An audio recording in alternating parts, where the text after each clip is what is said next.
So when we've talked about the Conservative Party leadership, one of the big things that we've seen and and echoed is there's now two arguments that are now firmly forming with these leadership candidates. The first one is that, oh, we weren't conservative enough. And the other one was that we just weren't competent enough, which raises two interesting questions of how are you actually going to solve and address those problems. Now, the conservative defeat, myriad, myriad of different things that eventually really did cause and lead to the defeat. Competence, ultimately, absolutely. They are right on on those aspects. They lost the ability to have competent people in competent positions, and actually do the job they were elected to do, which for a political party is quite of a bit of a problem. And it's kind of weird that they are running, or at least some of the candidates are running on such a platform, because out of all of them, maybe Tom Tugendhat is really the only one I think who could get away with this. He's the only one who really didn't have a top level ministerial position. Pretty much all these other people have. What does this say about the competence of some of these others who are indeed running, right? Bit of a weird argument to advance, to be honest, if you are saying as that is one of the big reasons why you lost. Obviously, the other one is, oh, we weren't conservative enough, which gets into a whole range of like mess of which and where the party should be. But this brings us to the main topic of conversation today, because I want to bring up something that David Gauke, someone who, if you remember, seems to be one of the only few people in the party who is like telling it how it is. Like, he's actually saying, hey, these are the problems of the Conservative Party. These are the things that you actually need to solve. These are the things we need to address. But of course, as I've often said when we talked about these things before, people like this, if they write anything, if there's ever like a stepping stones, I don't know, 2.0 that pretty much says everything that Gauke says, it's going to be ignored. It's going to be ignored for quite some time. The Conservative Party is at the moment in a massive ideological downward spiral, and they're about to elect Kimmy Badenoch. As I've said many times before, she's the person who's going to win, and the leadership are going to love her for it. Or the membership, should we say, are going to love her for it, because you've got Tom Tugendhat, who a couple of months ago was like, no, we need to remain in the European Court of Human Rights. It makes sense for us to be there. Leaving it would be stupid and a dumb thing to do. Who now is running, has to run on a platform saying that, oh yeah, we'll leave the European Court of Human Rights. Why? Because one of the big problems about the current party is not just the Westminster Party, that it is an absolute state and a mess. It is the non-parliamentary party as well, especially as David Gauke points out here in a moment in an interview that he did on the Times radio. Oh boy, the party is in a huge mess, because when you have got someone like Tom Tugendhat who's saying one thing a couple of months ago, then the second he starts running, oh, well, yeah, now, of course, we have to leave the European Court.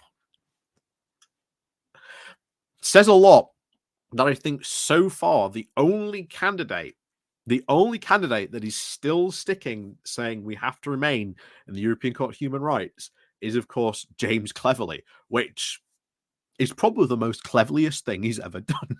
But we're going to get into these comments now, because I think it does really highlight a huge problem of the membership of the Conservative Party, which is going to be an incredibly difficult thing for any potential leader to actually deal with. But as I've said at the moment, there is no actual proper leader in sight who can probably even get them out of this mess. Like I say, Kimmy Badenoch is just gonna, she'll take off and fail. She'll be the Icarus. She'll fly her wings far too close to the sun and they will melt.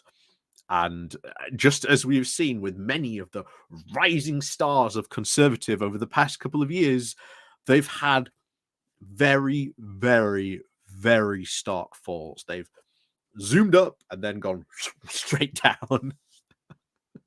And, Kimmy Badenoch's star still very much in the ascendant, but the second she actually becomes leader, everything is on her. She's the one who gets to decide all these things. The buck stops with her. If they start losing, if they start doing not well in the polls, well, I've said this before, Kimmy Badenoch does not have friends. She has frenemies because she does not play well with others, according to some of the reports that we've heard. But anyway, before we do get on into these comments of David Gauke, please do remember to click on the like, share, and subscribe button. And of course, down below, there are links to my Patreon page, the one-off donation link called Buy Me Coffee, where you can buy me coffee, the YouTube thank you button, and of course, as always, there is the Pony Club down below. So let's crack on over to these, because this has been reported in The Guardian about this. So, senior Tory leadership. Senior Tory says that leadership candidates are now too frightened of party membership to get to the root causes of election defeat. The former Justice Minister David Gauke has now cautioned that the current contest for the Conservative Party is now failing to learn the lessons of why the party suffered a huge defeat at the general election, and that the current crop of candidates are now too frightened of the party membership. In an interview with the Radio Times, he told listeners, "You want it to be a respectful leadership campaign. You don't want lots of abuse. But the Conservative Party suffered a massive defeat in July, its worst performance in its history, and there is an awful lot of soul searching that needs to be done." We've said this before. There is no introspection going on, none whatsoever, because they are incapable of doing that. They are so ideologically fixated, as we've said, ideologically blinkered. Anything that went wrong, anything that goes wrong, clearly it's not the ideology that's the problem, it's something else. It's what they're going to blame this loss on. Like I say, the hustings start this week. What are they going to say? Are they going to start attacking each other? Ultimately, I think they will. But he continues. He said, and in the end, whoever wins this contest is not going to be able to lead on the basis of unity. You are actually going to have a platform and demonstrate leadership and hope to persuade people to fall in behind you. Appeals to unity aren't going to cut it if you are not making progress in the opinion polls, if you are not looking like an alternative government. Can't say he's not right there. Cannot say he is not 100% right there. We've talked about this. Going for leadership, unity, all about unity. You can't maintain this unity because this has been what the Conservatives have been doing for so long. Oh, we need unity in the party. And then no one has any unity. They've not shown any of these leadership potential. You've got to demonstrate it. You've got to get people falling in behind you. And if they don't fall in behind you, then you've got to do something about it. This goes all the way back to David Cameron. And yet, this is still a lesson they have not solved. So Gauke was one of several MPs that were suspended from the party by the then Prime Minister Boris Johnson in 2019 over his votes on the Brexit issues. He told the Times Radio that he had now rejoined the party in order to have his say in the leadership contest. You may remember we covered that a few weeks ago. He said that one element in the contest might be people seeking to emulate a very successful model in 2020 by Keir Starmer. Gauke said that Starmer ran a continuity as a continuity candidate. Then, about a year after he won, he changed strategy. He demonstrated leadership and was a change leader trying to modernize his party, and that resulted in success. At the moment, you feel that all the Conservative leadership candidates are far too tentative to actually do that. They are too frightened of the party membership. Maybe even thinking, trying to get through to the other side and then see who knows what you can do. But at the moment, and by large, they do feel as if they are just sort of waiting to get there first and then will do the modernization afterwards. The difficulty of that strategy is that if you don't have a mandate, and that then people will then cry betrayal. And that might then leave you with no authority. And you will need to do that. It is what I think will have to be a very, very big and ambitious modernization of the party. Will he succeed in this? No. Honestly, we've said this before. They are not 1 point going to affect this. It's impossible. They are going to end up in a mess. They're going to elect Kimmy Badenoch, and as was said there, she will plummet in the polls.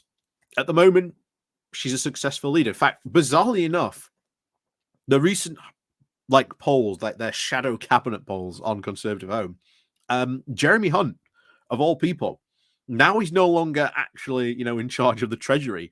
If you remember those polls when we covered them, he was always like negative poll ratings. He's now like second or third. It turns out opposition people suddenly changed their mind about Jeremy Hunt. I don't think so enough for him to be leader, or that he'll ever make a good leader, because there is someone who has not once again demonstrated any leadership qualities or anything like that. His time as Chancellor, again, but we'll see what happens. But I can guarantee you now, there will be another leadership contest. By the time we get to 2029 general election, I am predicting, and I'm still predicting, we will have had at least 2 or 3 Conservative candidates. And even still, by that time, they will have not have learned their lesson, because they've got a huge, huge challenge ahead of them, as David Gauke says. How are they going to go and achieve that? No one in the party is doing or even suggesting that. And if you do that, and the party cries foul, how much trouble are you then going to actually have to then modernize the party? How successful are you going to be? People are not going to fall in behind you. So who knows what will happen? But as I said, this will not be the last Conservative leadership contest we cover before the next general election in 2029. I can guarantee you that. But as always, thank you very much for watching. And of course, as always, we'll see you all next time.